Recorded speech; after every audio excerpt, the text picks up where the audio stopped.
இயற்கைக்கு ஒரு நோக்கம் இருக்குது. அந்த நோக்கத்தோடு தான் உணவுப் பொருட்களை படைச்சிருக்கு. மனிதன் வந்து அதை அப்படியே சாப்பிட்டுட்ருக்க வரைக்கும் அவனுக்கு பெருசாக நோய் நொடிகள் வரல. எப்போ அவன் அதுலேருந்து விலகி வந்தானோ அப்போ அவனுக்கு நிறைய பிரச்சனைகளும் நோய் நொடிகளும் வாழ்வியல் நோய்களும் வர ஆரம்பிச்சிருச்சு.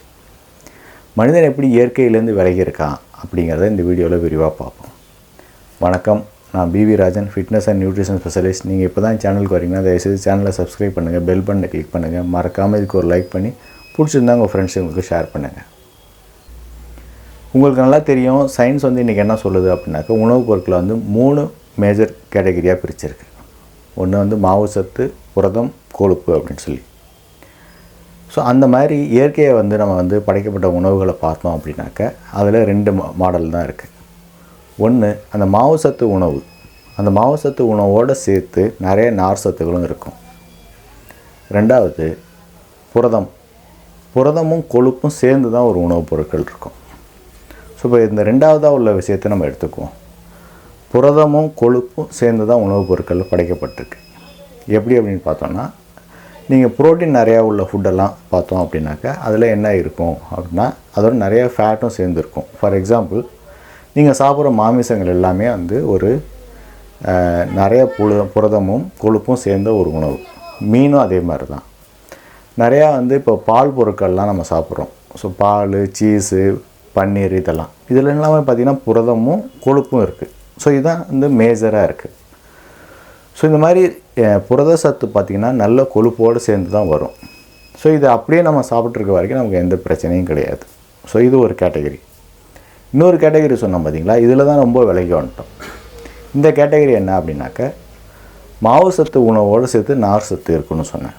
ஸோ மாவு சத்து உணவுன்னா என்ன உங்களுக்கு நல்லா தெரியும். நிறைய காய்கறிகள், அதாவது கார்போஹைட்ரேட்னு சொல்லுவோம். நிறைய காய்கறிகள், பழங்கள், தானியங்கள், பயிர் வகைகள், இதில் எல்லாமே வந்து மாவு சத்து நிறையா இருக்குது. இந்த மாவு சத்தோடு சேர்த்து அது வந்து பார்த்திங்கன்னா வந்து நார் சத்து நிறையா கொடுத்துருக்கு. இப்போ நீங்கள் பார்த்திங்கன்னா காய்கறிகள் சாப்பிட்டீங்க அப்படின்னாக்கா அந்த காய்கறிகளில் நிறையா வந்து நார் சத்து இருக்குது. பழங்கள்லேயும் அதே மாதிரி நிறைய நார் சத்து இருக்குது. ஓகேங்களா? இப்போ நீங்கள் வந்து ஒரு தானியங்கள்லாம் எடுக்கிறீங்கன்னா அந்த தானியங்களுக்கு ஒரு தோல் இருக்குது. அந்த தோல்லையும் நிறைய நார் சத்து இருக்குது. ஸோ இப்போ காய்கறிகளை நம்ம அப்படியே சாப்பிட்டாலும் சரி, பழங்களை அப்படியே சாப்பிட்டாலும் சரி, தானியங்களை வந்து அப்படியே வேக வச்சு நம்ம சாப்பிட்டாலும் சரி, நமக்கு எந்த பிரச்சனைகளும் வர்றது கிடையாது. மாறா இன்றைக்கி என்ன நடந்துகிட்ருக்கு அப்படின்னாக்கா, எல்லாமே வந்து ப்ராசஸ் பண்ணி நம்ம சாப்பிட்றோம். ப்ராசஸ் அப்படிங்கிறது என்ன சொல்ல வரோம் அப்படின்னாக்கா, ஒரு நெல் இருக்குது அப்படின்னாக்கா அந்த நெல்லை வந்து உரித்தோம் அப்படின்னா அதில் உள்ள அரிசி இருக்குது. அந்த அரிசிக்கு ஒரு தோலோடு இருக்குது. இது அப்படியே நம்ம சாப்பிட்றதே கிடையாது. அந்த தோலை வந்து சீவிடுறோம். ஸோ அப்போ அதுலேருந்து நார் சத்தை வந்து நம்ம வந்து எடுத்துடுறோம். ஸோ அரிசியிலே அந்த மாதிரி தான் பண்ணுறோம். அப்போது கோதுமையிலையும் பார்த்திங்கன்னா அதை வந்து அதையும் சளிச்சிடுறோம். ஸோ அதை வந்து மாவாக அரைக்கிறோம். மாவாக அரைச்சி அதுலேருந்து உள்ள நார் சத்தெல்லாம் வெளியில் எடுத்துடுறோம். ஃப்ரூட் எடுக்கும், அதாவது பழங்கள் சாப்பிடும்பொழுது பழங்களாக அப்படியே சாப்பிட்றதே கிடையாது. அதை வந்து ஜூஸ் பண்ணி சாப்பிட்றோம், அதை பண்ணி சாப்பிட்றோம்னு சொல்லி வேறு ஏதாச்சும் பண்ணுறாங்க. காய்கறிகளையும் அப்படியே சாப்பிட்றாங்கன்னா அதுவும் கிடையாது. அதையும் வந்து வேறு ஏதாச்சும் ப்ராசஸ் பண்ணி அதில் வந்து கண்ணாப்படியாக அதை பொரித்து அதை வந்து வேறு மாடலில் பண்ணி, இந்த மாதிரி எல்லாத்தையும் ஒரு 2-3 ப்ராசஸ் பண்ணி அதுக்கப்புறம் தான் வந்து மனிதன் சாப்பிட்றான், வீட்டில் செஞ்சு சாப்பிடும் பொழுதே. இதே வந்து ஹோட்டலில் போயோ இல்லைனா ஒரு ப்ராசஸ்டு ஃபுட்டு அப்படின்னு சொல்லி நம்ம பேக்கெட்டில் அடித்த ஃபுட்டெல்லாம் பார்த்தோம் அப்படின்னாக்கா இதெல்லாம் இன்னொரு மோசமாக இருக்குது. அதாவது ஒரு ப்ராசஸ் இல்லை, 2-3 ப்ராசஸ் தாண்டி இருக்குது.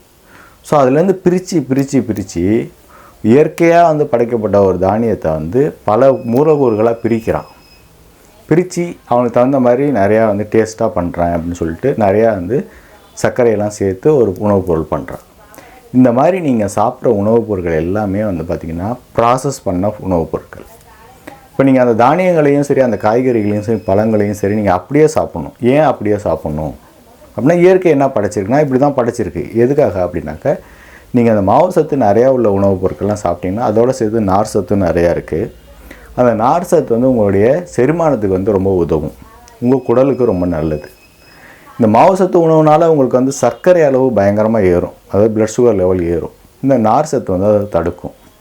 ஸோ இப்படி தான் வந்து இயற்கை படைச்சிருக்கு. இதனால் வந்து அந்த மாதிரி நீங்கள் ஃபோலாக சாப்பிட்டீங்க அப்படின்னாக்கா உங்களுக்கு வந்து எந்த ஒரு தீங்கும் அவ்வளோ ஈஸியாக வராது. உங்களுக்கு வந்து ஒரு ஃபுல்ஃபில்னஸ் இருக்கும், வயிறு நிறையும், நல்ல செரிமானம் நடக்கும், ரத்த சர்க்கரை அளவு ஏறாது, நீங்கள் வந்து குண்டாக மாட்டீங்க. ஸோ இதெல்லாம் வந்து இயற்கையாக பண்ண விஷயங்கள். இதுக்கு மாறாக தான் இன்றைக்கி எல்லா விஷயங்களும் பண்ணிகிட்ருக்கோம். அதே மாதிரி பார்த்திங்கன்னா புரதமும் கொழுப்பும் ஒரு கேட்டகரி சொன்னேன். இப்போ இது ரெண்டுமே கம்பைண்டாக இருக்குது, அதாவது ரெண்டும் சேர்ந்து இருக்குது. இது ரெண்டும் சேர்ந்து இருக்கிறதுனால நமக்கு ஏதாச்சும் பிரச்சனையானா ஒரு பிரச்சனையும் கிடையாது. ஏன்னா புரத சத்து பார்த்திங்கன்னா வயிற்றில் வந்து மெட்டபாலிஸ் ஆகும். அதில் வந்து புரதம் வந்து உடஞ்சி நிறைய அமினோ ஆசிட்களாக பிரிஞ்சு உறிஞ்சப்படும். இதே கொழுப்பு பார்த்திங்கன்னா வந்து குடலில் போய் தான் வந்து டைஜஷனே ஸ்டார்ட் ஆகும். ஸோ பைல்லேருந்து தான் ஜூஸ்லாம் சிக்ரிட் ஆகி அதுக்கப்புறம் தான் அந்த கொழுப்பு வந்து டைஜஷன் ஆக ஆரம்பிக்கும். ஸோ அப்போது ரெண்டுமே வந்து வேறு வேறு இடத்துல நடக்கும். ஆனால் ரெண்டுக்கும் வந்து இது நடக்கிறனால அதுக்கு பிரச்சனை, அதுக்கு நடக்கிறனால இதுக்கு பிரச்சனையே கிடையாது. ரெண்டும் வந்து ஒன்றுக்கு ஒன்று ஒத்து போய் தான் அந்த செரிமானம் வந்து நடக்கும். ஸோ இப்படி இயற்கை வந்து ஒரு விஷயத்தையும் படைச்சதுக்கான காரணங்கள் இருக்குது. நமக்கு என்ன சூட் ஆகும், மனிதனுக்கு என்ன உகந்ததாக இருக்குமோ அந்த மாதிரி தான் வந்து இயற்கை வந்து படைச்சிருக்கு. இதை மீறி நம்ம பண்ணும்பொழுது தான் நமக்கு நிறைய பிரச்சனைகள் வருது.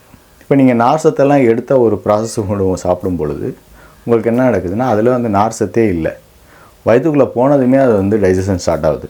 ஸோ உடனே உங்களுடைய ரத்த சர்க்கரை அளவை ஏற்றுது. ஸோ இந்த மாதிரி ரத்த சர்க்கரை அளவு ஏறதுனால தான் இன்றைக்கி நிறைய பிரச்சனைகள் வருது. என்ன பிரச்சனை வருது, உங்களுடைய இன்சுலின் ரெசிஸ்டன்ட்ங்கிற நிலைக்கு நீங்கள் தள்ளப்படுறீங்க. உங்கள் பாடியில் வந்து ரத்த சர்க்கரை ஏறதுனால இன்சுலின் நிறையா செக்ரேட் ஆகுது. கொஞ்ச நாள் அந்த இன்சுலின் வேலை செய்யாமல் போயிடுது. அதனால் உங்களுக்கு வந்து சர்க்கரை வியாதி முதல்ல வருது. ப்ளஸ் வந்து அதுக்கப்புறம் ஹைப்பர் டென்ஷன் வருது. இப்படி 2 வியாதிகள் வந்ததுக்கப்புறம் இதுலேருந்து சேர்ந்து அடுத்தடுத்த வியாதிகள்லாம் வந்து டெவலப் ஆகுது.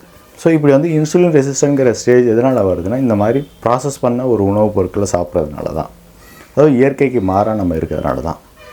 ஸோ இப்போ இயற்கையாக நம்ம சாப்பிட்ணும் அப்படின்னாக்கா எப்படி சாப்பிட்லாம் அப்படின்னா நானே சிம்பிளாக சொல்லிட்டேன். காய்கறிகளை அப்படியே வாங்கணும், அப்படியே வேக வைக்கணும், அதை வந்து சிம்பிளாக ஒரு ப்ராசஸ் பண்ணி சாப்பிட்டுடணும்.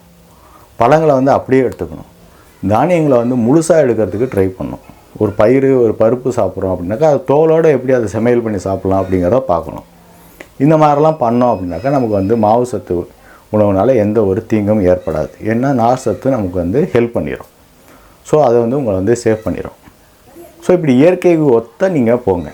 இந்த கேட்டகரி 2 விஷயம் சொன்னோம் பார்த்தீங்களா, மாவு சத்தும் நார் சத்தும் சேர்ந்து இருக்கும், புரதமும் கொழுப்பும் சேர்ந்து இருக்குன்னு. இது இல்லாமல் சில கேட்டகரிலாம் இருக்கும். இதெல்லாம் வராமல் நிறைய உணவுப் பொருட்கள்லாம் விதிவிலக்கெல்லாம் இருக்கும். அதெல்லாம் என்ன அப்படிங்கிறதையும் நீங்கள் சொல்லுங்கள் கமெண்ட் செக்ஷனில் வந்து. இந்த வீடியோவில் வந்து இயற்கைக்கு உகந்ததாக நம்ம எப்படி உணவு பழக்க வழக்கங்களை மேற்கொண்டாக்க நமக்கு எப்படி நோய் நொடிகள்லேருந்து வெளியில் வரலாம் அப்படிங்கிறத நான் வந்து சிம்பிளாக சொல்லியிருக்கேன். இது உங்களுக்கு புரிஞ்சிருக்கும்னு நான் நம்புகிறேன். பிடிச்சிருந்ததுன்னா ஒரு லைக் போட்டு உங்கள் ஃப்ரெண்ட்ஸுகளுக்கும் ஷேர் பண்ணுங்கள். மீண்டும் மற்றும் ஒரு முக்கியமான வீடியோவில் சந்திப்போம். மிக்க நன்றி.